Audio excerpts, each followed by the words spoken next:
In the depths of the frozen Yukon, a secluded stretch of river still flows through early winter. As bubbling groundwater stops ice forming, it's the perfect spot for late-spawning salmon. This rich food source helps support both frosty-coated ice bears and local people.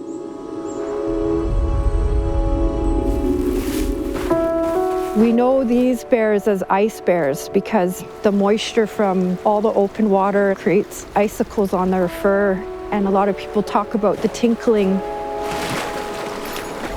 Chum salmon come back into this river year after year because of the quality of the groundwater for spawning. And it is by far the most productive salmon spawning area I have ever seen.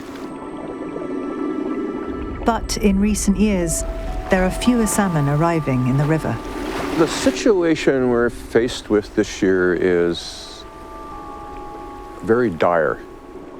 We have a collapse of all salmon stocks. So now, with the salmon being impacted, we're seeing less bears return to the region. 28 years ago, I counted 53 individual bears.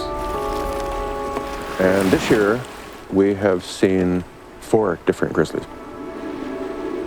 It's warming trends in the ocean, it's over-harvesting on the river system, it's over-harvesting through the trawlers, it's bycatch is a big problem, so it's compound. It's not one specific reason why we see the decline.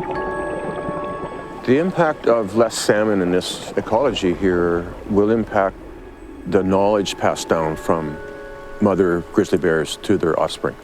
Traditionally, they end up using that same territory. So I think with lower and lower salmon production, we're likely to see much, much less bear activity here. The Gwich'in First Nation, who have coexisted with the river and its ice bears for millennia, are also feeling the change as the salmon disappear, threatening their food security. We don't want the story to be one day, this used to be full of fish, and this is what it tasted like, and this is what it was like to go fishing. Without salmon, I would suspect that we would lose a part of our culture.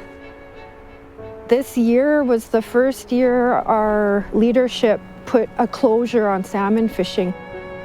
We've been using salmon from other rivers, flying it into our community so that we're not putting more harvesting pressure on our stem of the river, and that's not sustainable.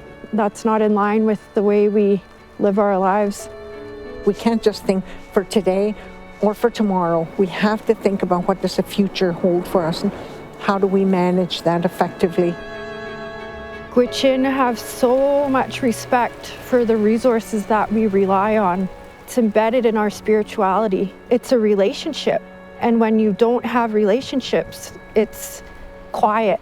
It's kind of empty and void. The feeling of grief caused by environmental change in one's own landscape is known as solastalgia. My 2 oldest sons have both worked at this site when there were reasonable numbers of fish and bears. And I was so pleased that they could come here and witness this event with me. This year, my youngest son is here for the first time. And he has to see this. That's heartbreaking to me. We're seeing the weather warming faster than anywhere else in the world. Really, humanity hasn't learned to live on this planet sustainably. And I think this is proof of that. What are we willing to do to keep the biodiversity of each of our special regions throughout the world? The Gwich'in alone can't be faced with that question. This is a world question. The community needs to somehow find a balance between continuing doing what they're doing on the land with pushing higher and higher up in the political ranks for action to happen. And that's a big job. Along with local leadership, fisheries organisations are working on protecting wild salmon stocks. But the future of the Gwich'in, the bears, and this ecosystem will depend on the voices of the next generation. We all all have a fundamental obligation to protect the environment. If the kids are connected to the land and they know how to provide for themselves, they will be the best voice and continue that stewardship.